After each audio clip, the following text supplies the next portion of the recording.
सुन लीजिए, हमारे नबी सल्लल्लाहु अलैहि वसल्लम से उनको बड़ी मोहब्बत थी। हमारे नबी सल्लल्लाहु अलैहि वसल्लम से मोहब्बत थी, साथ में रहते थे, हमारे नबी सल्लल्लाहु अलैहि वसल्लम के सुन्नतों पर अमल करते थे, बार बार मसाइल में लोगों को ललकारते भी थे कि इसकी दलील लाओ कि हमारे नबी सल्लल्लाहु अलैहि वसल्लम ने इसके खिलाफ किया हो या हमारे नबी सल्लल्लाहु अलैहि वसल्लम ने ऐसा किया हो। और देखें, जो शख्स हमारे नबी सल्लल्लाहु अलैहि वसल्लम से मोहब्बत किया है, या जो भी शख्स सहाबा से मोहब्बत करता है या नबी सल्लल्लाहु अलैहि वसल्लम से मोहब्बत करता है, अल-मरउ मअ मन अहब्बा, आदमी क़यामत के दिन उसके साथ होगा जिससे मोहब्बत करता है।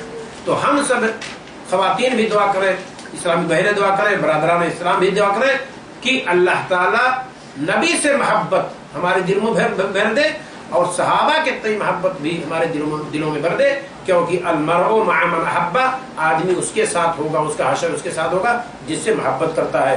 सही बुखारी की रिवायत है, हदीस का नंबर है 5819। तो सहाबा से मोहब्बत का वतीरा हम आप बनाएं और ऐसा ना करें जैसा कि रवाफिज ने किया है। पूछा गया नसारा से कि आप लोगों में सबसे बेहतर कौन है, तो नसारा ने कहा कि सबसे बेहतर हवारी ईसा है, ईसा अलैहिस्सलाम के साथी लोग हैं। यहूदियों से पूछा गया कि सबसे अच्छे आप लोगों में कौन है, यहूदियों ने कहा कि मूसा अलैहिस्सलाम के साथी हैं।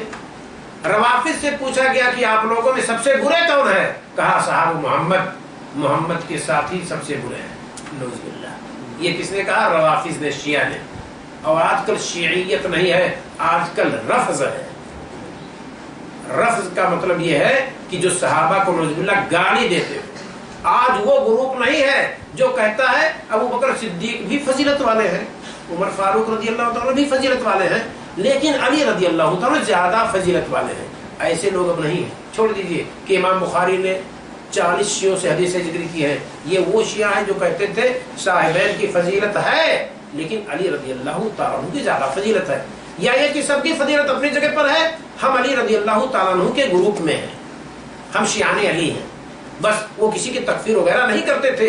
ये वो रवात हैं जिनसे हदीसें नकल की गई हैं, ये रवाफिज से नहीं हदीसें नकल की गई है जो कहते हैं कि कुरान नाकिस है, जो कहते हैं हदीसे रसूल को नकल करने वाले कुफार हैं, जो कहते हैं 5 सहाबा को छोड़कर बाकी सब नऊज़ुबिल्लाह काफिर हैं, जो कहते हैं कि अबू बकर सिद्दीक उमर फारूक रज़ी अल्लाह तआला को अगर मदीना में हुकूमत आ गई तो कब्रिस्तान से निकाल कर सूली पर लटकाएंगे, क्योंकि अबू बकर सिद्दीक और उमर फारूक रज़ी अल्लाह तआला ने जबरन हुकूमत छीन ली, खिलाफत छीन ली अली रज़ी अल्लाह तआला से। और कहते हैं कि अम्मा आयशा सिद्दीका रज़ी अल्लाह तआला अन्हा को कब्र से निकाल करके कोहड़ा लगाएंगे क्योंकि नऊज़ुबिल्लाह बदकार थी। गौर कीजिए, यह अकायद जिस ग्रुप के हैं उस ग्रुप के तई हम और आप इतना संजीदा हो जाएं कि उनको सच्चा पक्का इस्लाम का रखवाला समझ बैठे, जो इस्लाम के दुश्मन है।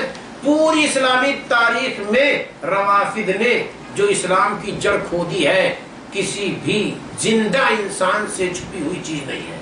मैं मुर्दों की बातें नहीं करता, लिहाजा पढ़ें और इलेक्ट्रॉनिक मीडिया, प्रिंट मीडिया पर पोल पोल बातें जो आती हैं उनको जाने की ओर पोल है और बजाते खुद दिक्कत के साथ इन चीजों का मुताला करें। अल्लाह ताला हम सबको ये तौफीक अता फरमाए कि किसी भी सहाबी का नाम आए तो हम उसे रज़ी अल्लाह ताला अन्हु कहें, सहाबिया का नाम आए रज़ी अल्लाह ताला अन्हा कहें।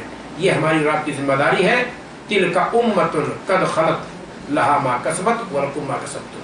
ये एक जमात थी जो गुजर गई, जो इसने किया इसके लिए है और जो हम करेंगे हमारे लिए होगा। अल्लाह ताला हम सबको इसी पर जिंदा रखे मौला, और सहाबा के तय अपने दिल को हम पाक रखें। अस्सलामु अलैकुम व रहमतुल्लाह।